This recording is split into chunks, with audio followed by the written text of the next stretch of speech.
大家好，今天分享一道非常简单的早餐：豆角、丝瓜花焯水1分钟，焯熟之后过下凉水。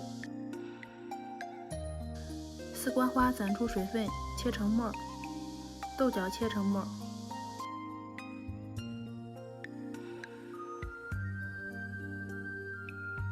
西红柿也切成末。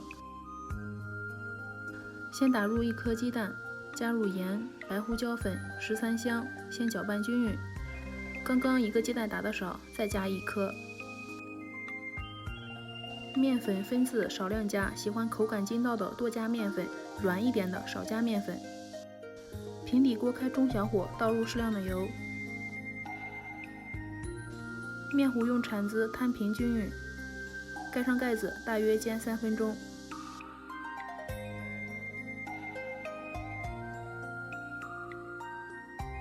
翻面之后，再盖上盖子，煎上2到3分钟，就可以出锅了。